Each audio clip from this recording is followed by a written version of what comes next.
MCU, all that good stuff. And then after that, we're going to be doing trailers and all that discussion. Hopefully, Nick, I sent him a message. Hopefully, he comes in pretty soon. So, Anthony Stokes is a guy that's been critical of Marvel.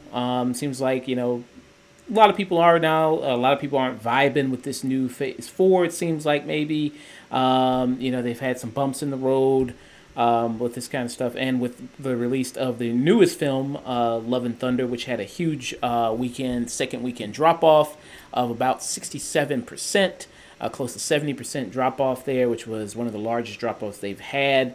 It's funny because this movie, Thor Love and Thunder, opened up as the fifth highest opening of any MCU film.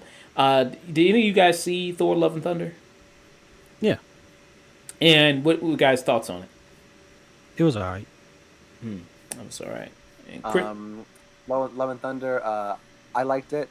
I liked how funny it was. It did teeter at times of being almost a parody of the MCU, a bit of a spoof of the MCU. But Thor has never been a character I was interested in by himself. I always preferred him playing in an ensemble as far as the MCU goes. So when Taika came on and did Ragnarok and really revolutionized the character, I was like, oh, he made, for me at least, he made this version of Thor likable. And in Love and Thunder, he kind of just turned that up to a 10. So it's I understand if people think it's too funny or too silly, or too much of a parody of what we've known Thor to be. But for me personally, it worked. I enjoyed my time at the theater. I always hate the criticism that something is too funny. What does that mean? Yeah. Doesn't even make sense. I know you're not saying it. What they mean is that the tone is too jarring or it undercuts the drama. Yeah. Too many. It was jokes. all right, man. Too many JPM jokes. Jokes per minute. Too many jokes are. I mean, you can't have too many good jokes. I'll give it a 6 out of 10. Like pretty much all the MCU Phase 4, I would just give a 6 out of 10. Like across. Well, no, Eternals is trash, but everything else 6 out of 10. Okay. So right now, this movie, the box office right now, collectively for Thor: Love and Thunder is $526 million, 472,000 is collectively all the money. I think it'll probably finish around 800 to 850 million. If I had to probably guess, I think it's going to probably finish around there somewhere. But a lot of people, some people are saying that maybe this isn't what Marvel hoped for Thor: Love and Thunder. Doctor Strange 2 came out collectively. It had a worldwide box office of $950 million, so it's close to $1 billion. But kind of you're seeing kind of these things. Maybe do you at all think that the MCU, even with this phase or just in general, is failing when it comes to these movies, these shows? Do you think that? Who'd you ask? I asked you, Anthony.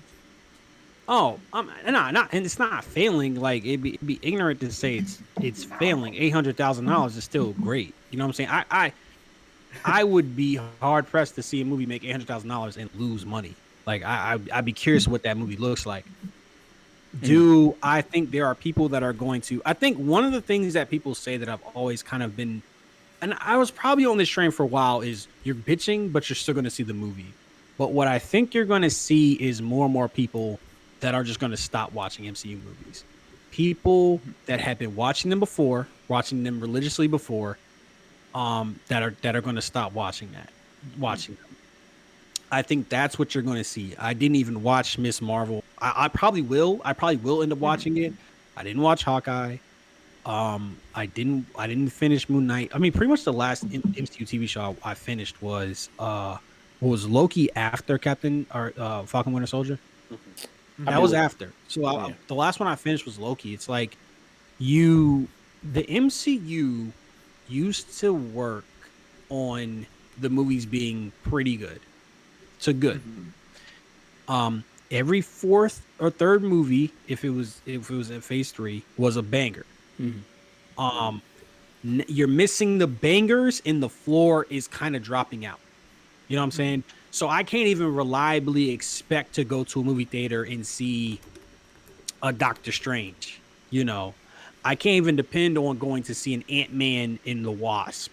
That's not even what we're getting. We're not even getting the B tier, C tier stuff anymore. And that's going to be a problem. Do I think it's a, are they alienating people because of lack of quality? I think they are. Yeah.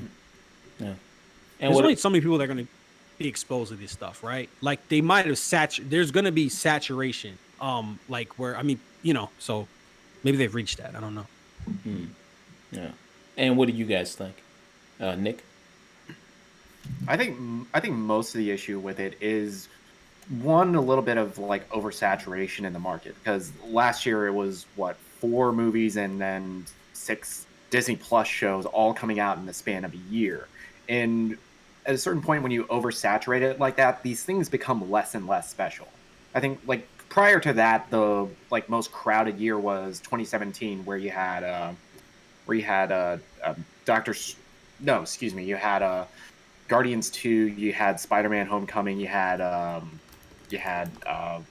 Thor Ragnarok, and I'm pretty sure there was a 4th movie in that time. But we used to only get like 1 or 2 of these a year, and now it's like 4 movies, like 4 TV shows. It's too much. And you also have the other content that is also being released by Disney, which, as much as I liked Ms. Marvel, it did get overshadowed by the fact it was airing the same night as Obi-Wan Kenobi. Really? Yeah, for its like last for I think like 4 of the 5 episodes they were releasing on Wednesday nights, same night as Kenobi. I wonder if And they're releasing also some The of their Boys. stuff on. If they release their stuff on Hulu, I wonder if that'll help it as well. But Yeah. So with Thor: Love and Thunder, so it barely had the worst MCU drop off when it comes to the second week. Black Widow still holds that title at 67.8%, and then Thor: Love and Thunder is number 2 at 67.7%, and number 3 is Spider-Man: No Way Home at 67.5%. Doctor Strange: Multiverse and Madness at 67%, and for the 5th spot, Eternals 62.3%. Chris. I say nobody paid to see that movie in the first place, so there was no drop off week 2. Chris, what about you? What do you think? Do you think the MCU is just stumbling? Do you think it's failing? What do you think it is right now? For me personally, for like when we got Infinity War and Endgame, the press tour was crazy. They're doing a big deal over 10 years of Marvel, 10 years of the MCU. So for me, with everything that we've gotten up until Phase 4, I'm very much so in the camp of in Kevin Feige we trust. I do understand we've gotten 7 shows and 4 movies, and I think the largest contribution to the MCU going forward is probably Loki introducing Jonathan Majors as Kang, or the reveal of Shang-Chi's rings being not of this earth, not vibranium, and not alien. What is it? Cosmic. And I don't want to do. I finished Ms. Marvel. I don't want to do any spoilers. But even in Moon Knight, episode 3, where they move the night sky back 2,000 years, I feel like it's leading up to something. I don't know what it is. Definitely Kang the Conqueror. I think he was confirmed to be the next big bad, and he's gonna have a prominent role in Quantumania. But for me, it's in Kevin Feige we trust. It's very much we're starting all over again, so we have to wait and see where Avengers, the Kang Dynasty, and Avengers Secret Wars, where it all plays in. It's been a while since we've seen some Skrulls, but for me, it's in Kevin Feige we trust. I think we're okay. Can I say something real quick? Yeah, sure. As far as this is something you see a lot with the One Piece. Made a lot of big changes, and it's like in Odo we trust. And I'm sorry, I'm so tired. Can you go back over your points, because you had a good point that I wanted, or you had something you said that I wanted to talk about. Was it Was it Shang-Chi's rings? There's Not- Shang-Chi. Oh yes, absolutely yes. I think I think Marvel is kind of just throwing shit at the wall. You know what I'm saying? It's like you like incursions, you like cosmic shit. It's like that's not the same as building towards something. Throwing out it's like what we said about excuse me, us with Jordan Peele, where he's just throwing shit out there, hoping. You know what I'm saying? It's like okay, they're definitely setting things up, but that's not the same thing as going in a specific direction. Like somebody told me, like, oh, there's new Avengers. I'm like, I just got out of space about this. It's very easy to set up a bunch of Avengers that are under 30 years old. It is much different entirely to set up a unified threat that is small enough that is big enough to get all of these characters together, but is small enough that, say, the actual Avengers don't step in, or a specific Avenger doesn't step in. It's and I was talking about this in the comics. In the comics, where there's like hundreds of characters, you have like Strange Academy, where you have like Professor X. I forgot. Damn, X-Men. The school. The X-Men. You know what I'm talking about. Yeah. You can do that sort of thing and be like, all right, we're off handling this world event. In the meantime, you guys can handle X, Y, Z. It's a lot. This isn't the same as that. So I think time is going to tell, are they just reaching for stuff or are they building towards something? Because I think that's two different things. Interesting. So with this, a lot of people have had similar complaints. I'm going to be, I put this also on Facebook, Twitter, and ask people's opinions of some of their biggest issues with the MCU right now. I have some of my own big issues as well, so we're going to be going over that. And one of the big issues that did come up, as Ant mentioned, is lack of vision. Where is this phase going? You talk to some people, maybe avid comic book readers, they go like, well, it's obvious. Hunter's been on here and he said like it's simple. It's it's he says it's just he basically called that shit a year ago when we reviewed like Spider-Man No Way Home. Yeah. So what did he say? It was like, yeah, they're doing Secret Wars. All right. Yeah. So I don't know, but I don't like. Yeah. So with some people, they go like that. It's like, well, it's obvious. It's Secret Wars. That's what's coming next. That's going to be the new next big thing that they're doing. And that's what they're going to be doing. So would you all? How do you all feel about the statement of this phase currently in Marvel has no vision, has no direction? It's facts. I'm more inclined to agree with that than not. However, it also kind of reminds me of back in the days of like Phase 2, where all of these movies were kind of doing their own thing, and in Phase 3, that's where the like whole like clear direction became a lot more. That singular direction towards Thanos came a lot more clear because you had this entire other Avengers movie that was being built up to that was only like maybe hinted at in the end of Captain America: Winter Soldier. The other movies, there's very few through lines between any of the other Phase 2 films to Age of Ultron, and I kind of feel like that's what we're getting now with Phase 4. My thing is always, if you like, I use Breaking Bad as a metaphor because everybody Breaking Bad. Not every episode of Breaking Bad is great. Not there are a lot of I don't want to say a lot, but there are bad episodes of Breaking Bad. But what gets you through the bad episodes is the connective tissue of the larger story. So, yeah, I do think that Phase 1, Phase 2, and Phase 3 did have movies that weren't great, but you had the connective tissue that made you invested in it. And to me, it's like, all right, to me, Phase 2 is better. Phase 2 is kind of where Marvel kind of started to catch stride. I mean, you have Winter Soldier. You had Thor Phase 3, 2. Thor 2 So Phase 2 had Guardians, Iron Man Ant-Man. 3, Thor 2, Captain America: Winter Soldier, Guardians of the Galaxy, Avengers 2, Ant-Man, and that was it. Well, I think Thor. I need to stop saying that. Winter Soldier and Guardians is a great 1-2 punch. You know what I'm saying? Like that's a better 1-2 punch than anything that Phase 4 has done. And and I always kind of disagree that like the people are saying that Phase 4 is just starting out, but that's not true. Phase 1 just started out. So much of the world building that we are talking about was established in Phase 3. The Mandarin rings was set up in Phase. The 10 rings were set up in Phase 1. You know what I'm saying? That movie. The Phantom Zone was set up in Phase 2. You know what I'm saying? Like, so all these things are building off of previous established lore, and that's why that's the biggest disconnect I have with the MCU apologists. Is it's just like, well, they're just building things up. It's like every previous phase built things up. Everything that has world building is building things up, but also telling a satisfying narrative.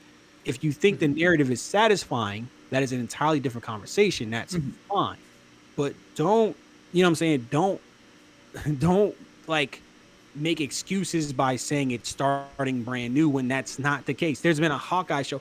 The only thing that have been truthfully original that had no setup was Moon Knight. Like that's the only in Miss Marvel. That's the only two things I think that are truthfully original that had no prior setup. Yeah. And those are TV shows. Those have the time to tell those stories. You know what I'm saying? Yeah. Chris, what's your opinion? No direction, no setup. What's your face for you? I think there is, I don't know what it is, but I think there is some direction, especially with like Shang. Again, no spoilers for Miss Marvel, but there's something about that show that reminded me of Shang-Chi, where like it's not multiverse, but there are other worlds in front of you that you can't see. I think that's an interesting doorway to something else. What else have we gotten?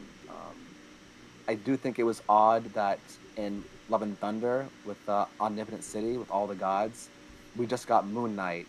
You know, it'd be cool to see some Egyptian gods there, just for connectivity, just to show this is Phase 4. You just met these characters. Here they are again.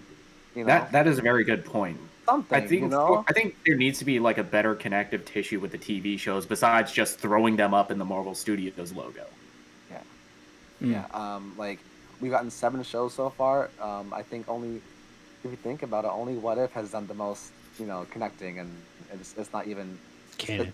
It's not even canon. It's supposed to be a fun animated, you know, short stories for the fans. I mean, you had Julia Louis-Dreyfus's Val show up in Black Jesus. Widow. That was like the one thing that I can like actually. Yeah, yeah. We're getting Thunderbolts. Like she's like the Dark Nick Fury, and she's assembling characters with a bit more of a gray area. You know, when things get weird, we don't need a Captain America. We need a U.S. agent.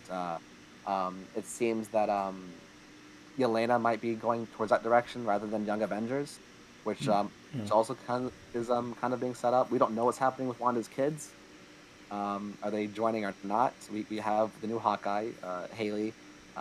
We have a new Black Widow. Isaiah Bradley's grandson, is he going to be that Patriot character, the young Patriot character? I don't know. She-Hulk, maybe? Is that a young? Is she young enough to be a young Avenger? No, I don't know. think so. She's like that. How do you do, fellow kids in that group? How do you do? That's kind of my point. My problem is like it's supposed to be like basically 4th generation Avenger, but like it's to make a young Avenger would have to be so specific. Like it has to be very. Even Yelena is like almost 30. You know what I'm saying? Yeah. Like, Yeah. And Kid Loki from Loki. I don't think we're any sign of him anytime soon. I don't know. The other version of Loki, alternate version of Loki. Yeah. So as far as direction, I would like to hope there is. I think there is.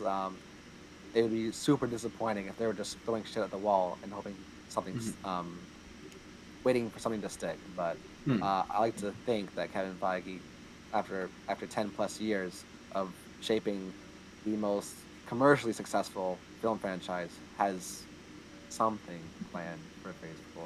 I think it's like more though. Like it's so much different from releasing 2 movies a year to 3 movies a year and 4 TV shows a year. Like it's so much different. Like you can't have the careful approach. And the thing, so I'm a writer, so there are happy accidents. You know what I'm saying? Like there's like, oh shit. I think that's what a lot. It's probably a blend of like one aspect is like we're gonna set this thing up and like, oh, we have this plot point. I always think of Barf from Civil War, that little thing that they reused in the Spider-Man Far From Home. It's like they probably weren't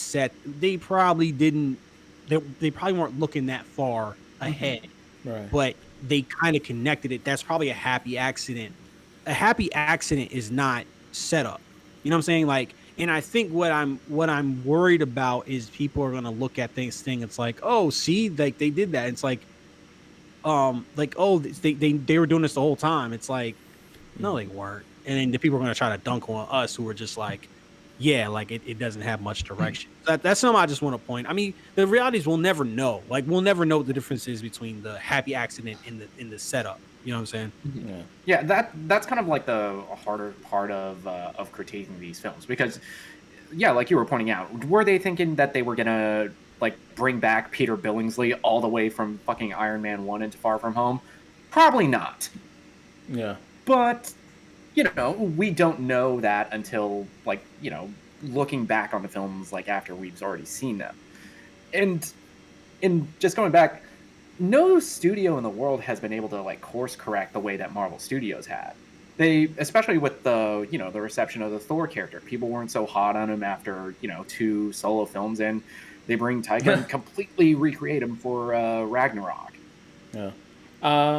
So with this with this phase 4, as far as like it being no direction, I don't know. I feel like Kang is obviously going to play an important part to these things. Obviously, they didn't have the rights to certain characters; they didn't before, so they have to, you know, they had to play catch up with that, like Doctor Doom, and like the X-Men. So they kind of have to race to kind of get them involved into the universe. And the things with these movies are, they don't exist in a vacuum. No MCU projects exist in a vacuum. People are looking at these projects to set up this is a piece of a puzzle that's going to be added later to be a bigger picture. And that's what people are looking for. And one thing I say, people say like after Endgame, it's like, well, after Endgame, this is just a bunch of DLC. Like, I don't really, you know what I mean? What are we here for? You know what I mean? I hate that too.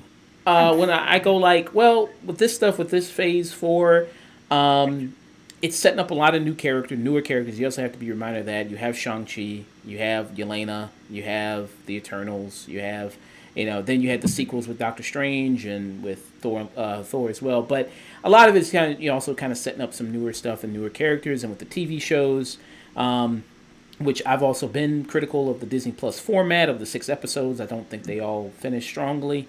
But you did have a lot of stuff with that with those shows, which when those shows came out, they were big successes. Wanda Vision was a big success. Loki was a big success. Falcon and the Winter Soldier was a big success for them.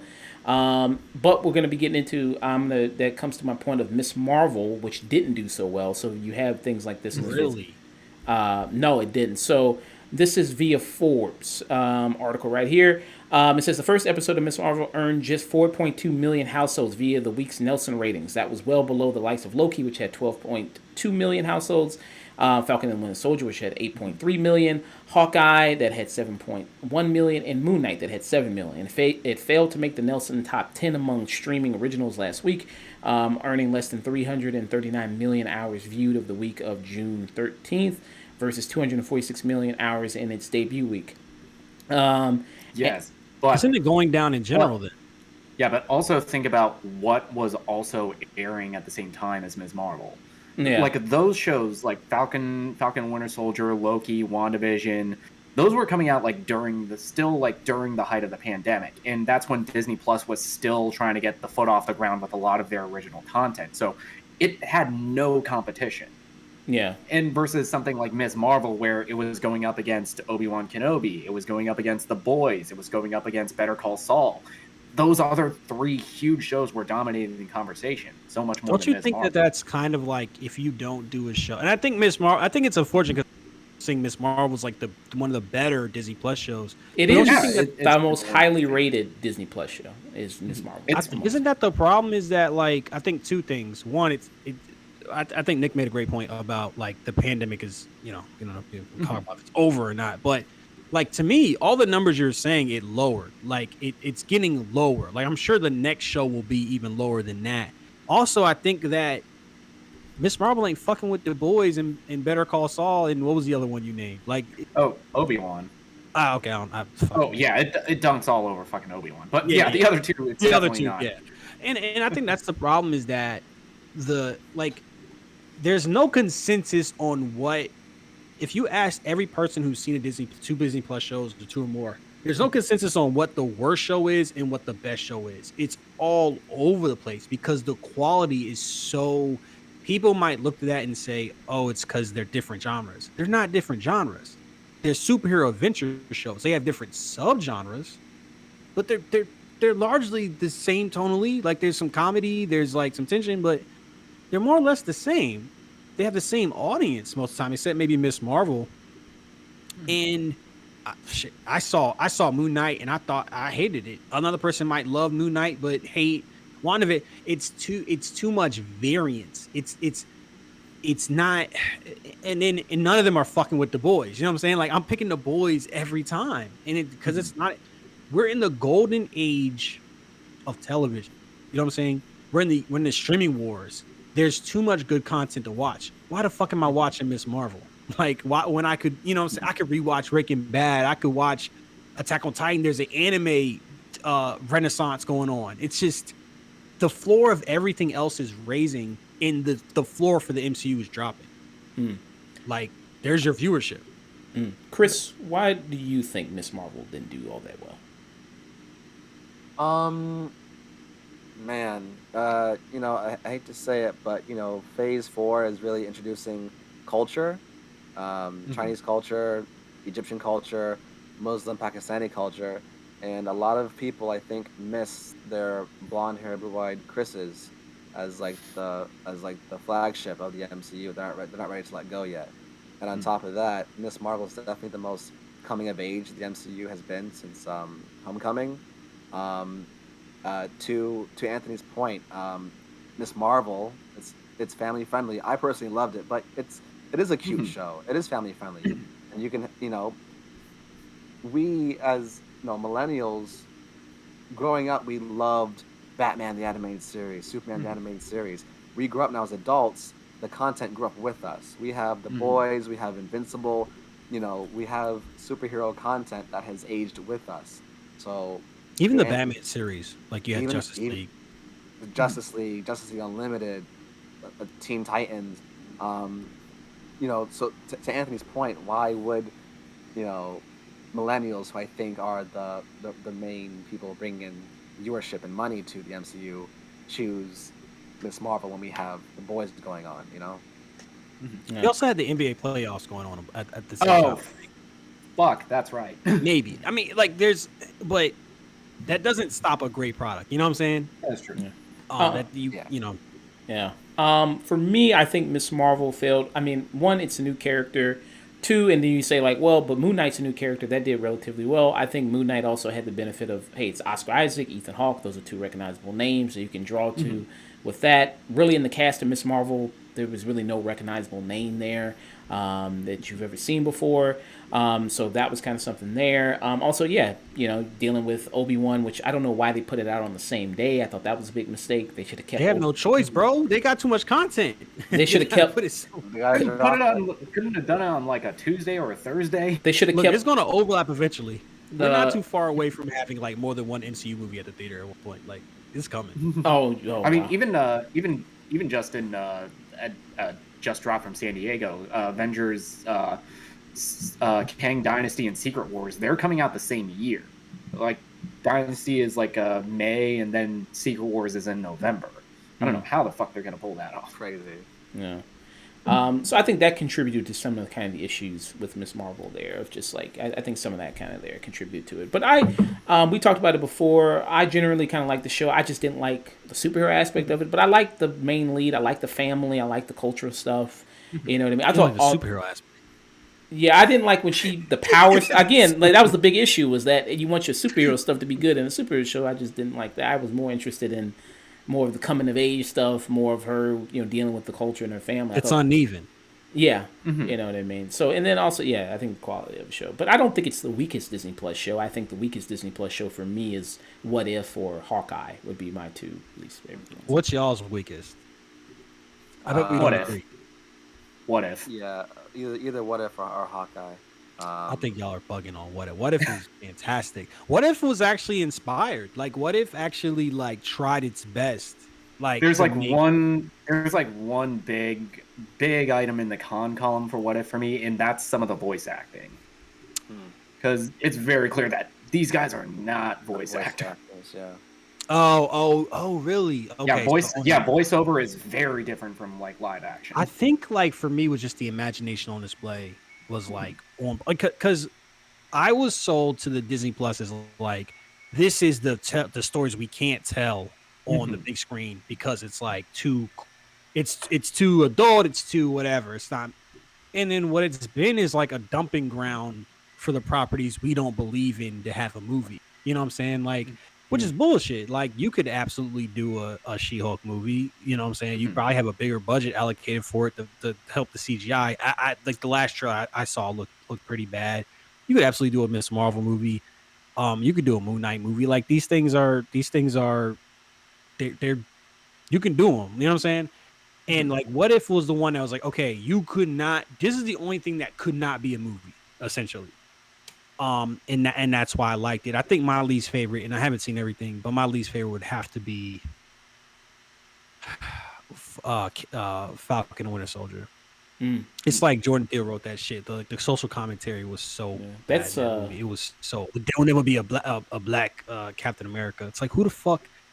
What is that a commentary on? We had a black president. It doesn't even. Well, I mean, like people online have 12 said years that, too so late. it is kind of. I mean, people online have said that, so it is kind of like, I don't know, you know. It's ironic that recently, yes, like Chris Evans had to come forward and say Sam Wilson is Captain America because people are saying was it Variety or something saying I think Anthony it was the Mackie's Hollywood returning, and Reporter. Hollywood Reporter is saying he's coming back, but he's not playing Falcon. We know who he's playing. Like, bitch, we already know. We saw the show. Dumb. I It guess was dumb. It was really I dumb. had this argument yesterday. It's like if we're playing to the stupidest people, we're gonna make stupid content. You know what I'm saying? Like that's always my thing. Like, so do those people exist? Yes. Does a majority of the MCU fans think there shouldn't be can't be a black Captain America? I definitely don't think so. Right. That thing with the boat subplot, where it's like this special agent in the Air Force who was an Avenger couldn't get a loan for a boat. It's like, oh, this is fucking flimsy. This is rough. So you guys said What If? I'm surprised personally, but that I think that you couldn't get consensus on the worst MCU show was my point. Okay. Yeah. Yeah, I had issues with Falcon and the Winter Soldier. Yeah. With that kind of stuff like that. I see what you're saying about the whole. Feels like Jordan Peele wrote it. I get what you're kind of saying with that. 'Cause I felt that towards the ending, like what they did with the ending there. That suit is not good. That suit, I never complain about suits, and like never see me complain about suits. That shit looks so weird. Do y'all like the suit in there? Yeah, I like it. Okay. Yeah, I could be tweaking. I don't know. It's okay. It's all right. I could be tweaking. Yeah. So, how would you all rank the phases if you had to rank them? And if you need me to kind of go over some of the movies in each of the phases, I can do that. I got a list pulled up right here. But is Phase 4 the worst phase, you think, if you had to rank all the phases? That's what you're asking me, yes. Okay. While they're thinking, I think Phase 1, I don't think it's cool. Excuse me. I don't think it's smart to look. We have to look at the phases as they came out, right? Because when Phase 1 came out, that was like Iron Man was great. Thor and Captain America were not on Iron Man level, but those were received as good movies. Like those were top 10 comic book movies when they came out. Avengers changed. Like Avengers was like Star Wars 1977 when it came out. So obviously those movies don't hold up as well today when we have the scale and all this stuff. But when they came out, those were good movies. You know what I'm saying? So I want to keep that in mind. If it's Phase 4 versus Phase 1 at face value, that I don't think that's a good argument. I'm just saying. Also, just the pure amount of stuff that came out during like Phase 3 and 4 versus Phase 1 and 2. Yeah. That definitely throws off the curve a little bit. That throws off the grading curve. Yeah. Well, if you just did an aggregate or some shit, you know, like. Yeah. Chris, you got any idea of how would you place the phases? Phase 3 is definitely number one. You know, you got you got so much Ragnarok, Black Panther, Infinity War, so much goodness in Civil phase, War, phase three. Doctor Strange, Civil War, Doctor Strange, Guardians of the Galaxy 2, Homecoming, Guardians Volume 2, Infinity War, crazy. Ant-Man and the Wasp. Yeah, that was like the yeah. Phase 3 was basically Marvel's like 6-punch combination to finish. Yeah, so Phase 3 is definitely number 1 for me.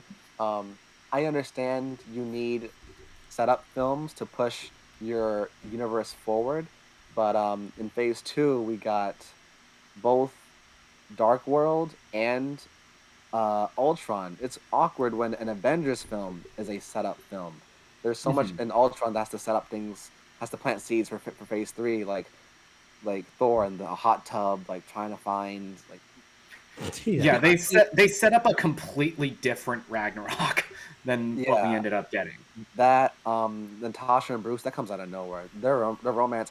Yes, you recruit him in the first movie, but there's nothing about you two in the first movie that would hint towards a romance. Yeah, there was no sexual chemistry between the two of them. Comes out of nowhere. It was like that entire subplot was just awkward. Yeah, it was forced. They needed to make Hulk leaving sad, and it wasn't sad. You felt bad for him because Earth hates Hulk. You know, you're the dumb, strong, mean Hulk, but they tried to make it his departure sad. It just wasn't. So I think Phase 3, Phase 1, Phase 2, and then Phase 4 is at the bottom. It's not done yet. I don't know. No one knows where it's leading to. Hopefully, Kang. So I think it's awkward that. Sorry, real quick. I think it's awkward that Kang wasn't even mentioned in Multiverse of Madness at all. Yeah. You would think your that boy would be Kevin the Feige movie. dropped the ball there. Still trust him. He dropped the ball. Yeah, I like Multiverse of Madness, but that was a missed opportunity. Yeah, like you would think after Wanda Vision, Loki, and No Way Home, there would be repercussions for what all just happened. We got endless memes about it. You know, like whose fault is it that the multiverse is falling apart and it's all them pointing at each other? It led to nothing in the Multiverse of Madness. That movie should have been called Doctor Strange and the Scarlet Witch, because that's what the movie was. Yeah, like I always, because we watch Everything Everywhere All at Once. Like I know we all saw that here, and you're like, yes. That movie did so much with the multiverse, and then like essentially like what the multiverse boils down to in like the MCU in Phase 4 is 2 extra Spider-Men, and then red means go. It's disgusting. It's a spit in the face, like to anybody that likes good storytelling. It's an affront. Like it's crazy. Yeah. Also, Doctor Strange 2 had the worst post-credit scene I've ever seen in my life. Like the like the fact that he gets his third eye, because that's like such a cool like Sam Raimi ending, and then they undercut it immediately, and then Clea shows up with a sword, and you're just like, come with me, you cause another incursion. You're like, this is like I don't know if y'all seen the meme where it's like, my favorite part of the MCU is when everybody waits around for somebody to walk through a door and say, it's me, like, Blorko. I would say, yeah, Phase 4 has done way too much of the fucking Hayes Blorko cameo. I'd say Thanos' brother. Yeah, Eternals was worse. I'd say the Eternals thing was worse. Eternals was way worse, mostly because it's like you just debut Harry Styles into the MCU, and you have Mahershala Ali introduce himself off screen. Here's why I disagree with you: is that for me, it's about give me a reason to care, and that's the scene was not good, but it set up character. It set up Patton Oswalt, who keeps working his fucking voice into everything I like somehow, and it set up Thanos. Like it gave me reasons to care. It gave me character. All Clea does is look hot. Jesus Christ, Charlize Theron is beautiful. Yeah. Good God. Shots out for that. You know what I'm saying? And she causes incursion, and then she slices us up. Like their information, I'm only given literally one piece of information, is that this person uses a sword instead of a sling ring. That is the only information that's given, at least with the Eternals thing, and it's not good. Believe me, it is not good. But I'm given something. I'm giving like any world building. You know what I'm saying? Like y'all, I'm not gonna fight you too hard. Like we can shit talk that too all day. Like, Yeah. Nick, how would you do the phases? Let's see. Yeah, Phase 3. I said it before. That was like the Marvel's like 8-punch combination to knock out Tyson Fury. That was insane. The back to back to back to back to back bangers up until Avengers Endgame. I have fond memories of being there for Infinity War and Endgame opening night, losing my shit, screaming, cheering, clapping, laughing along with that crowd. So that's obviously the number one. 2 would probably be Phase 1. I still remember going to the movies, every single one of those, up until like the first Avengers came out, thinking, are they actually going to pull this off? Then being a little worried watching the trailers for the first Avengers, and then being there opening day, losing my shit. Phase 2, I would probably say, is on the weaker end of it. You still had some great stuff like the first Guardians, like the Winter Soldier, which to this day I still think is the absolute peak of the MCU as far as like solo films go. However, it's also kind of weighed down by Thor: The Dark World and Avengers: Age of Ultron, even though Iron Man 3 is an underrated banger, in my opinion. It's underrated too. Mm-hmm.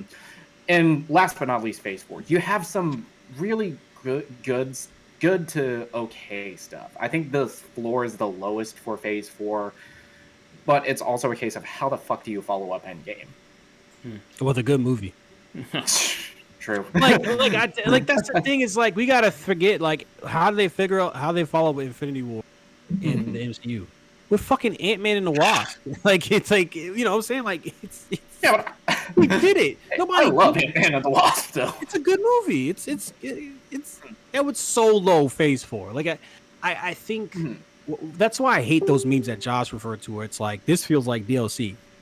Because that's a bad way to frame it. You're only giving the people that think we just want Infinity War every movie more ammo. What they're saying is that the reason Infinity War worked so well is because it was a 10-year buildup. Was the path always clear all the entire way there? No, but Feige and Marvel Studios, they somehow managed to navigate their way all the way up to Infinity War, where every single character was given like weight and importance. Every single like big character payoff works for both Infinity War and Endgame.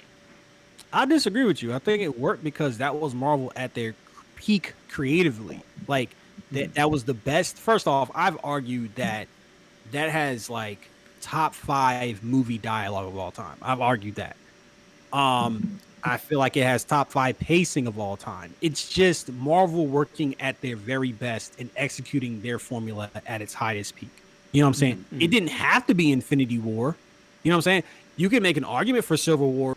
You can make an argument for Winter Soldier. You know what I'm saying? So it's not the scale, because Spider-Man fucking No Way Home is 20 years of build up. If we're doing, like, people get caught up on the build up. It's not the build up, it's the execution. We just saw a movie called Everything Everywhere All at Once that had 0 lead in, and is one of the most epic stories I've ever like witnessed. Where's the fucking build up? They did it all. Yeah, I mean, so I hate the like, the internet is just one person arguing a strawman opinion versus another strawman opinion. It's like, can we just argue like adults and just talk about the quality? You know what I'm saying? Yeah. For me, I think I would go 3, 2, 1, 4. I think for me to do the faces for me there. All right, so we're gonna get into some people, some of their issues with the MCU currently right now. Then I'm gonna ask you guys if you kind of agree with that. What are your sentiments on that? And if you kind of agree with that, how would you fix Marvel going forward? Making you guys the new Kevin Feige there. I'm gonna make you guys kind of there. All right, so I put out on Twitter, what are your top 5 issues with Marvel? Some people only just gave 1 issue, and then that was about it. So one of these things, somebody says, pacing with the shows. I feel like they always nail it with the pilot, and then a majority of the episodes seem a bit rushed. The only shows I liked all the way through in the MCU was Falcon and the Winter Soldier and Hawkeye. Wanda Vision got better after the 2nd episode. I would say absolutely yes. I think the issue with with the Marvel Disney Plus shows is very much like what Anthony was saying.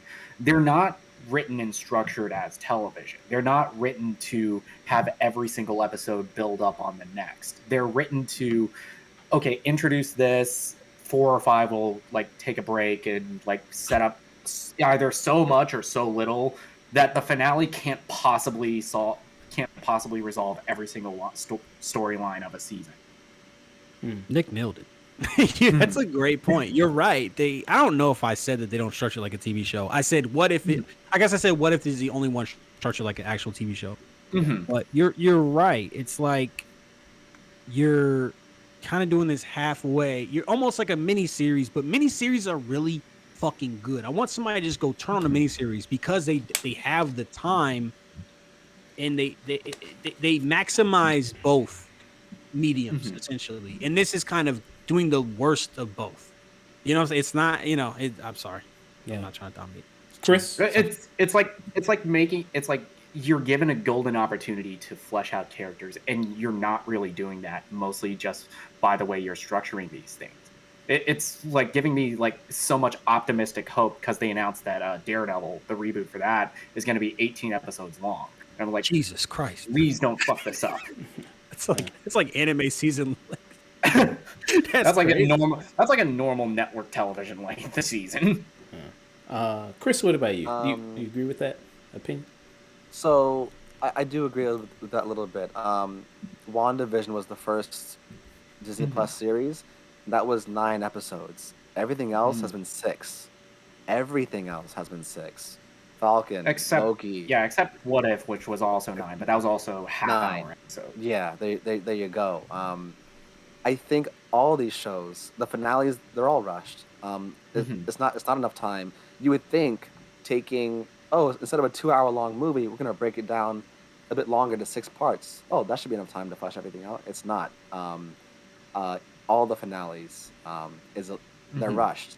All of these shows, except for WandaVision, could have used one more episode to flesh out the stories, flesh out characters, build connective tissue to lead-ins, give us some through lines, give us something, so give us something. Give us anything. Give us anything. Even the shows I like Moon Knight, where I think that 5th episode is incredible, but it's also, you're set up so much where you can't resolve it in 47 minutes. Loki had to be the worst about that. I'm not gonna like. Loki did not even feel like a finale. Like it was like. I'm sorry. Go ahead. I don't know. I thought Loki had the best finale. It did have the best finale, but also it needed more development. Like Chris was saying, like it still was like way too much at once. Let's see. Next one is Death is Irrelevant. All building, no payoff. Lacking depth of character development, heavily care about premises that are never adapted or half-assed. Mid-credit scenes. It's me, Borko. It's me, Borko. Agree with that? The first thing they said about no lasting death, no stakes, it's comic books. No one stays dead in comic books. People die, unless your name is Ben Parker, you are not gonna stay dead. I gotta push back on that because that's what people don't like about. So if people don't like it about comics, then we can not like it. It's even worse because it's like you have the opportunity to improve on that, and then you don't. That should be a big deal. I ain't gonna lie. Yeah. No. And to Anthony's point about, just because it's in the comics doesn't mean it translates, doesn't mean you have to like it. A lot of people who push back against Love and Thunder, it's funny, but Jane Foster has cancer, and that's a major part of the story, and we're surrounding it with comedy. It's really hard and jarring to balance, for Taika to balance these two tones when Thor is just laughing it up with his best friend, Lady Sif. Like their relationship, they're best friends, and this is the first time we're seeing them together since I think Dark World, and the joke about your arm is in Valhalla, but you probably won't make it because, like, that moment wasn't taken very seriously, but it should have. Um, yeah, there's just because it's from the comics doesn't mean it always translates. Doesn't mean it's always gonna play. So I do agree with Anthony there.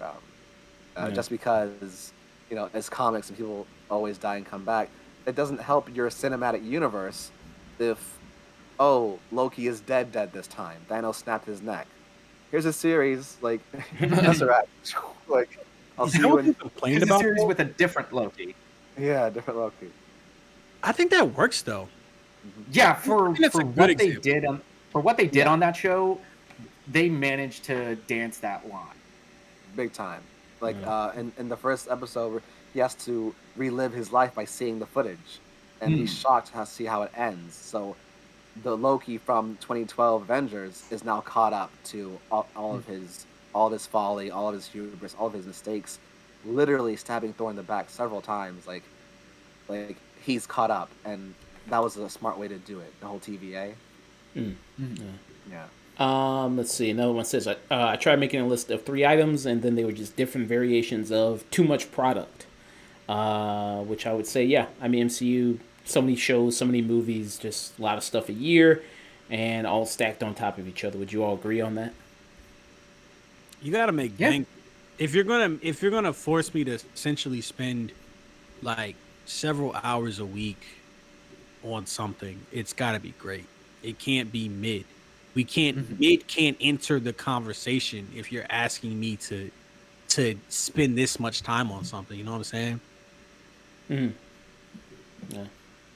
Yeah. Next one is It's like Nick said. It's very saturated.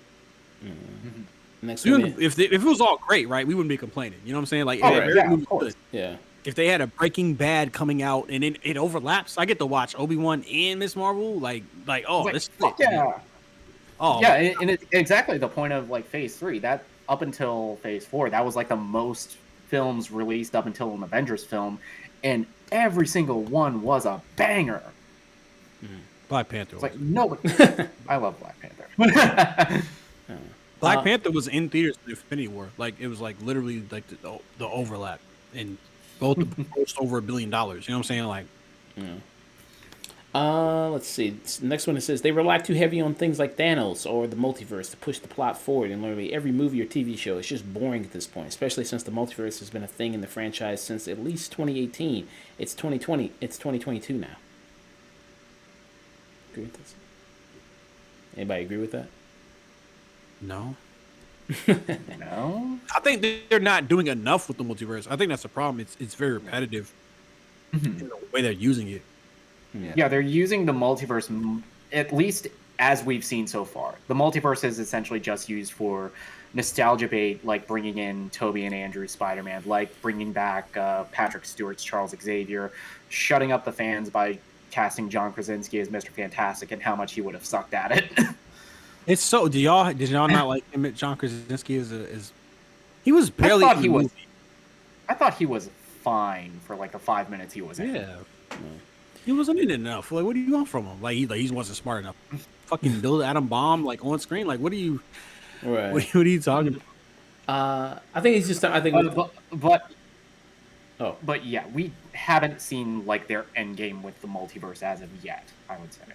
They're not, but it's like that. That just goes back to what I'm saying earlier. Is that like there might not be a greater purpose for some of this stuff. They might just be telling stories, especially if you're giving out like dozens of hours of content a year versus like 4 or 5 the year before. You know what I'm saying? You think how many? That's a lot of fucking plates to spin, bro. Like, Yeah, the way they're using the I multiverse now, it's more of like an alternate reality. It's not a multiverse. It's just an alternate reality. It's just an excuse to bring in one different element. And it's boring. Like, it is boring at this point. You know what I'm saying? Like, oh my God, 2 more Spider-Man. Like, that's the extent of our creativity. Like, you know what I'm saying? Like, I mean, I agree with your point. However, I would be lying if I said I didn't cheer when I saw that. y'all clap during movies? I I do do. not. Y'all, I all don't. piece of shit. I ain't gonna lie. I hate y'all, bro. Like, what are you You know he was coming. Like, what are you clapping for? What's the It was like hearing about it and seeing it are two very different. They're doing things, yeah. It's like, don't go see it. Yeah, I'm not going to the that? fucking movies with you anytime soon. Yeah, I guess. I'll give you the death glare. Like, bro, what the fuck? Wait till the end. Like, Chris, what do you think? What do you think about that comment? I think it's an odd comment. They complained about Thanos. Yeah, I think it's how because long- I guess they're talking about everything now is post snap, so every show or movie is referencing the snap, and I think that's probably what they're referring to. Okay. So they're tired of everything post Endgame. The everything is still dealing with the repercussions of the reverse snap of the blip. I hate that term, by the way, the blip. I don't mind it. I okay. No, it's important. It's too important to just to have it addressed one time, and it's like Order 66. You keep getting it from different perspectives. It's gonna look different each time, even though it's the same event. It looks And also different and also in real world, we're still talking about 9/11 like 12 years later. So a like hugely like globally changing event like the snap or the blip, it would make less sense if they didn't address it in any of the post Endgame projects. Exactly. Yeah. well, and I'm not going to act like it's the same person saying there's no build up, but like that is built like that's dealing with that's storytelling. You know what I'm saying? That's dealing with the follow up of the previous thing. It's pretty lame. Okay, Chris, you said something that I thought about and I forgot because I'm so tired right now. The world that's underlying our current world, they keep doing that shit and they need to stop because it's a certain point where it's getting ridiculous because we haven't even been introduced to the vampires yet. We haven't been introduced to humans yet. Probably we haven't been introduced to the Fantastic Four yet. In the true sense, like y'all gotta stop with this other society bullshit, bro. Like you gotta. It's the world is breaking, and that's the beauty of a multiverse is you could go to a different universe and do this shit, but they don't want to do that. You know what I'm saying? Like, how many secret societies could there be that don't know about each other or? It's like breaking in on itself. Yeah. And that's what I was kind of hoping to see in Multiverse of Madness, the incursions. I wanted to see worlds folding in on each other because that sounds and feels like the Multiverse of Madness. This is crazy, and only Doctor Strange can really hold it together. It didn't feel that way. But I was mainly speaking in terms of Ta Lo from Shang-Chi. Like that magical realm is on Earth, but do you have access to it? You don't because it's a spiritual heart thing. Only people who have a right to be here, who have claimed to be here, can navigate their way there. And Miss Marvel kind of deals with something very similar to that without any spoilers. That's all. What I'm saying is that you can only have there's only so much Earth, and there's only so much of this particular culture is in this thing, and nobody else knows about it. Like they did it with Wakanda. Yes. They did it with the 10 Rings. They did it with I forgot the name what you just described. It's like you kind of got like there's only so much world you can build on Earth. Like start telling some stories somewhere else besides because that's the beauty of Guardians. It's like okay, you can do whatever the fuck you want, but they keep telling you know what I'm saying like anyway. Thor kind of does that. That is kind of the beauty of. That's kind of the beauty of the cosmic side of the MCU at this point, with stuff like Guardians, with stuff like Thor, and even to a lesser extent, Captain Marvel. Hopefully, Nia DaCosta like fixes a lot of that. Yeah. Thor: Love and Thunder. I really loved the Shadow Realm. That was really cool. Oh yes. They might laugh about Yu-Gi-Oh. They might think about Yu-Gi-Oh. Yeah, immediately. I like the line. She's like, "Well, this is a shadow guy, so going to his place was probably going to be tricky, right?" Yeah. So I'm going to go around and ask you guys what are your top issues with the MCU, how you would fix them, and that would probably be the end of the MCU discussion. Chris, what are your top issues with the MCU, and how would you fix them? Honestly, it might be petty. post-credit scenes that waste your time. Homecoming. So, you waited all the way to the end of the movie for a post-credit scene. This is a good lesson on patience. Hey, Okay, that one kind of no, made me laugh. it was That was funny. good. It was funny, but it's Pizza Papa. It's over. Thor Ragnarok. I love Jeff Goldblum, but you know what? It's a tie. We all win. Like, Yep. You stuff can't have a revolution without someone to overthrow. So The applause all problem around. is we all it's too win, much. They're just doing stuff you could do during the movie and calling it a mid-credit scene, and that's the reason why I like the Homecoming one, is because they gave you a real. I guess I'm kind of like arguing against myself, but they gave you the scorpion thing, which I think is something that works as a mid-credit scene, even though it could be it could be an epilogue, or I always forget which one is which, epilogue, prologue, whatever. And then the Captain Marvel one is just the Captain America one is just funny, but the Pizza Papa thing is just a waste of time. Like, it's just stupid. The Pizza Papa one was just Sam Raimi got Bruce Campbell in front of a camera and he wanted to shoot some more stuff with. That's essentially what that cameo was. Also, besides the Hey Blorko. Disney saying like having like, oh, it's weird you guys have to pay for food, and it's like, you're Disney. Like, I'm not one of these people that's like, motherfucker, you charge $18 for a turkey leg. You don't get. Yeah, I don't want to hear that from y'all. Like, anybody else, I'm not taking that from y'all. You know what I'm saying? Yeah. Yeah. Just mainly the post-credit scenes, and also I think everyone agrees Black Widow should have been released between Civil War and Infinity War, where it takes place. It felt the timing just felt like a giveaway, like a handoff to ScarJo, and it just didn't even work on that because they ripped her off. They ripped her off. She had to sue them. Like, it was a hot mess. It's a hot mess. But for me, it's post-credit scenes that waste your time. Real quick, I think that's also a problem, is that like every time they go into the past, they fuck something up. Like, they did it with Captain Marvel, they did it with Black Widow, where it's like, so she has a family. Like, I thought the point of Endgame was that she had no family. Yeah, that was like the big emotional like crux of that entire like that entire beginning of the third act of the Endgame. Yeah, that entire movie, like, you could retcon it and like say, yeah, they all blipped, but I never once thought that. It never made any sense between Infinity War and Endgame that what the Nat Romanoff that we know, it didn't make any sense that she wouldn't have tried to look for her family at all. Yeah. She wouldn't have tried to seek out like Red Guardian or Yelena at all. At least Yelena. Yeah, I mean, because Captain Marvel bastard that we don't even have to get into that. It was horrible what they did with the not the Tesseract. Was that the Tesseract? Yeah. The Tesseract was the MacGuffin. It was a Tesseract then, like where they They powered the engine that they needed to get home.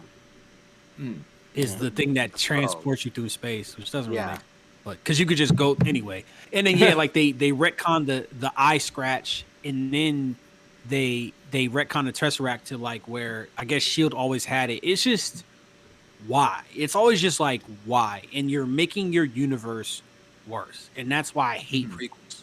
Like, Nick, what are your issues, and how would you fix them? My biggest issue with the MCU in Phase 4 is the pacing of these Disney Plus shows, the pacing and the structure of them. And it's like I was saying, that none of these are structured or written like a television series. And that's a thing that Eric Kripke talked about when talking about The Boys. It's like, motherfucker, you're not making a 6 or 8 hour film. You are making a television show. And that's something that he's mastered with structuring The Boys. Like, you could argue that every single season of The Boys, it is still working on a 3-act structure, but that act is stretched out into like multiple episodes. It's like how Amazon releases The Boys now. It's like the first 3 episodes premiere on the same day, and that's essentially the first act of the season. Second act goes all the way to 6, and the third act is 7 and 8. And I think Disney and Marvel Studios could learn a lot from how to structure their television shows. And the biggest issue with them is that the pilots, more often than not, I really enjoy them. The first episodes, second, thirds are okay to on that same quality. Fourth and 5, they either stop the stop the entire show, or they set up so much that you can't resolve it in the next 47 minutes. And none of these are done with like the guarantee of a second season, so that could be like a way out of that structure. But the only one that's confirmed is Loki, and I think that's the one that's handled that structure the best out of all of these. Also, what stop it? Like, why are you restraining yourself to 6 episodes? Why are you restraining yourself to 45 minutes? Like, Exactly. Like, that's the benefit. They're structuring this shit like it's like on ABC or something where you have a specific window, but like the episode list is so short, you can't really develop shit. Like y'all are right. Like the world building is all over the place. It's like a little bit, a lot. You know, it's all like, ideally you would have it in chunks or more paced out. And top issues. I think the writing isn't good enough across the board. I think the dialogue has fallen off a cliff. I think the pacing has fallen off a cliff. I think Nick made a great point about the pacing of the episodes, as well, which is also part of the writing. The dialogue, the plotting. I pray to God, like the fact that they gave the people who wrote Falcon Winter Soldier their own movie is like alarming. You know what I'm saying? Like it caused me actual distress. Like that they decide that these guys should get to write a movie. It's insane. I think they fixed that by hiring me. That's that I would say. Yeah, Feige, give this man a call. Yeah. I'll be the new Feige. I ain't gonna lie. I'll tag him. I'll make sure to tag him. I'll post a clip, the video. Tag Marvel Studios. Tag him. Yeah, for me, I would say scale things way back. I think it's just too many movies, too many shows a year. But after the San Diego Comic-Con, they got a whole line of big stuff going on. But with all these shows, all these movies, I think at least maybe 2 shows, 2 movies a year. Maybe put 1 show at the beginning, 1 movie at the beginning of the year, then kind of just space them out throughout the year. I'd say at the max 3 movies, 2 shows. One's at like the beginning of the year, one's for the summer release, and then for the holidays. And then the TV shows are sprinkled in between those 2 chunks. Yeah, I think you need to really spread that stuff out. I think as far as when it comes to formula, I mean, they got their formula. It's what made them, hugely successful. I think with this phase, things like with Doctor Strange, I think a lot of people were interested in Doctor Strange too because, hey, Sam Raimi directed it. Like, people who don't even really follow these movies or care about them that much will go like, but yeah, I love Sam Raimi. Sam Raimi's directing it. I think it had kind of a good amount of his flavor in there and his style, and I think you got to kind of try to continue to do more of that throughout. Yeah, to my knowledge, I think that was like the first time they threw like from director onto one of these onto one of those trailers. Besides maybe Eternals with Chloe Zhao. Yeah. I have a question for y'all real quick. Like, Sure. Do you think the solution, because I know people are saying like, oh, people want auteur MCU movies. I frankly don't. And I heard from somebody that Sam Raimi actually fought against some of the more Sam Raimi moments, like Doctor Strange coming back as a zombie. I heard that he didn't want to do it because he felt as if it was too obvious. And then some people don't even think that he had enough to do with that movie, which is like weird. But do y'all want auteur movies? Because I feel as if like that's the problem, is you have like a bunch of different people working in different directions. Like, I think you kind of need to, it's almost like a TV show, right? Like, I don't watch Breaking Bad for Rian Johnson's directing. You know what I'm saying? I want Rian Johnson's touch on Vince Gilligan's, that's his name, I'm probably butchering it, but that's his name. Okay, all right, cool. I want him to alley-oop Vince Gilligan's story, and I think that's part of the problem, is like, if, like you just said, like, the directors don't fucking matter on these things.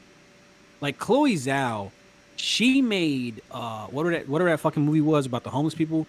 Nomadland. That has nothing to do stylistically. That could have been anybody. Even the Captain Marvel, I forgot who did that. They did Mississippi Burning, I think, or is that the wrong Mississippi? What is that shit? Mississippi Grinding or something like that. It was a poker movie with Ryan Reynolds and I forgot his name, but it was really good. And it, like, you're like, you didn't do. There's no stylistic carryover from these small directors that they're getting. You might as well just entirely just scrap that and just make it by committee, essentially. Like, just commit to the by committee thing. Yeah, but counter argument to that, we like the consensus here was that Phase 3 was the best phase of Marvel. Yeah. Would I be fair in saying that? I'd argue that's like the one that's been the most director driven, because I don't think we get the films like Guardians 2, like Doctor Strange, like Black Panther or Thor Ragnarok. I don't think we get those kinds of films without those directors attached to it. Without the James Gunns, without the Taika Waititis, without the Ryan Cooglers. You are correct, but they're stuck in this middle ground where you're not giving the creators full control, like, which you're not even giving them enough to even implant their own style unless you are Sam Raimi, or you know what I'm saying, like their director is just there. It's like it's too much in the middle. They should commit. They should commit either one, because that's part of the problem now is you have like 5 different directors that don't even know about each other's projects. I forgot what point, like the fact that the no Egyptian god is even in the background of Thor 4 is a great fucking point. There's no overlap. There's no the subtle things that make these things work together is missing. So if you're gonna do it, just commit to it. Yeah, you need much more than just Benedict Wong showing up in a lot of these. Yeah. I mean, yeah, I think that's the thing. You like basically make it a big ass TV show. Like do it. Just like either add a director and make bangers again, or if you don't have a plan, get a fucking plan and get some no name directors that'll just come in and film and shoot. And you know what I'm saying? Like commit. And and even to the point I agree with, even a film in Phase 4 that I liked, like Shang-Chi, I don't think anything changes if you take Daniel Destin Cretton off it. Yeah. And that's probably the most defined thing, honestly. That's probably the most like unique thing. And people say that's just Iron Man. Like but that's also mostly owed to the action choreography by the late Brad Allen and the second direction, who a lot of that same crew worked on like the Kingsman movies. I think with Thor: Love and Thunder, a lot of people and a lot of the MCU in general, as much as we love Phase 3, there have been complaints about how the MCU looks the same, how the world, even space, Earth, it looks the same. Thor: Love and Thunder, it was announced they used the volume, the same technology from Mandalorian to make this movie, and everyone's taking shits on how Astrid's floating head. This is a $200 million budget movie. This looks terrible. I think the best way to avoid that is to bring on our tours, because no matter how we feel about Multiverse of Madness and Eternals, they look and feel differently from any other MCU movie. So just in terms of getting away from the complaints of how the MCU looks the same, I think that's one of the perks of having our tours. They can just bring something that they always do to bring a different flavor than what we're used to. To be fair, though, does Multiverse of Madness look that much different from any other? Because if that might be the auteur movie, and to me that looks just like any other MCU movie. If we're just, I thought it had better kind of shots and stuff like that. What they do, and then when they go, I think certain times, like cinematography, like there was color in this movie that Scott Derrickson didn't put in the first Doctor Strange. There was a brightness, there was a campiness to it. He definitely brought his 90s vibe to it for sure. Yeah, I think what people mean is they mean like just the look of it, but you know, that kind of goes back to my point that like if we want this to be a cohesive universe, maybe that's not the point. You know what I'm saying? Like I think Captain America, for instance, the first Avenger should look different than, you know, fucking Miss Marvel 100%. But I largely agree with you. Like that goes into another one of my things, VFX. these. I mean, it really. I think the VFX houses have to really do a union. I mean, that's pretty much the only way it's going to solve the situation, because VFX artists are overworked and underpaid, and that's only not with Marvel. That's just across the board with everybody in the industry, because all major movies now have CGI, have special effects. So that's kind of a major thing for them. Kind of. So those are kind of my major points. And also, one last one for me is the two big armies at the end. Y'all gotta stop doing that shit in the MCU movies. Stop doing the two big armies that fight each other at the end. Even in Thor: Love and Thunder, it was the army of kids versus the army of shadow monsters. You didn't need that shit. That's what also ruined Black Panther at the end. That was a big problem I had with that movie at the end, when you had the two armies fighting each other and the hideous looking rhinos that were there. You know why they do that, though, right? Like, you need to set up all these side characters. You have to have side characters need something to do in the. You need something to do, yeah. Like Awkwafina becoming like a superpower, like why the fuck are you giving her anything to do? Like, she should have never left San Francisco. Like, what are we doing? Like, it's crazy. But I agree with you. I agree with you 100%. But like, by the end of Shang-Chi, did Awkwafina join the Avengers? Yeah, Like she should be. Yes, She should be the new Hawkeye. That's what she. Yeah, she is the new Hawkeye. she should just be the Hawkeye. Yeah, She is the new Hawkeye while Katie's in the fucking young event. you just ruined my night. yeah. He's an Avenger now. Awkwafina's an Avenger. Yeah. So. So that was our Marvel discussion. Thank you, Anthony. Thanks for coming by. Did you want About to get trailers, right? Did you want to give your opinion on the Black Panther 2 trailer? I know you don't really do the trailers, I haven't but seen it. you haven't seen it? Okay. I haven't seen it. I would try to go into, even in, I don't know if y'all saw, like, whenever y'all started talking about the Avengers movie, I turned the volume down on my headset. Like, these movies are so devoid of surprises, I gotta make them myself. Like, I can't watch shit. Okay. You know, so, Do you? I mean, I could play it on stream if you wanted to see it on stream. I don't want to see it. Okay. I don't wanna see it. Like, I need to like these movies, bro. Like, I gotta see them, right? I need to like them, like, real quick. So I saw Multiverse of Madness, and I really enjoyed it, because the only trailer I had seen was the trailer after No Way Home.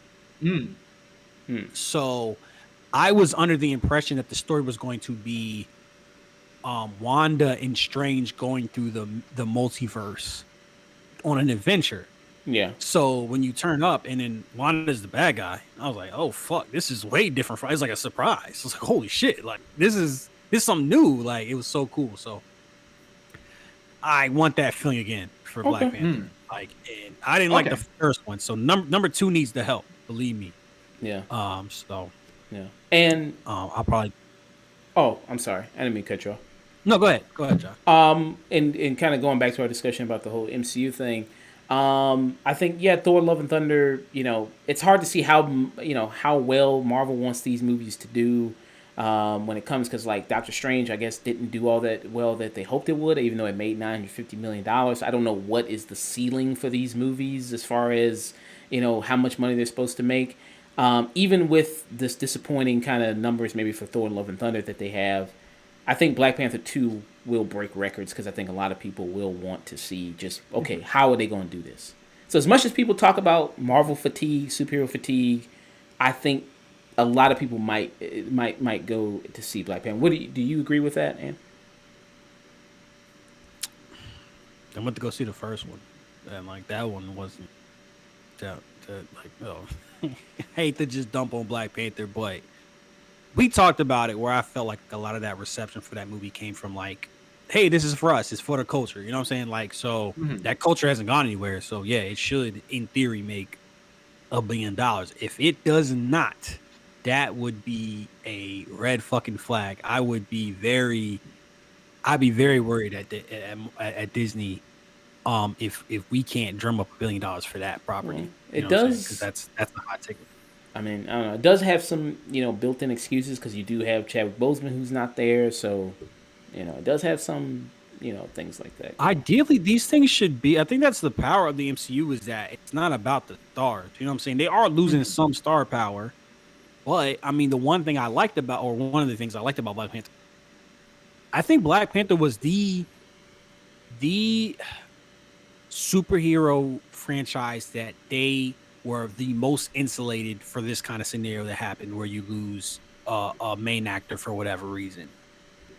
You had Shuri, you had Killmonger, who your doppelganger. They killed him off on I feel like you could just bring him back. Like, why the fuck not? Multiverse, fine. Just get him back, put him in a suit, box office goal. Like, it's too obvious for me. You had M'Baku, you had Okoye. There's like 4 or 5, I guess probably 4 characters that could take the Black Panther mantle. So I think that's one thing they did was set themselves up well. So I definitely think it should crack $1 billion 100%. Yeah. Whether it does or not, I think if it doesn't, that movie would have to be like dog shit. Like, it'd have to be like Eternals level. Like, Yeah. I can't imagine. Yeah. But I got faith in Ryan, but I'm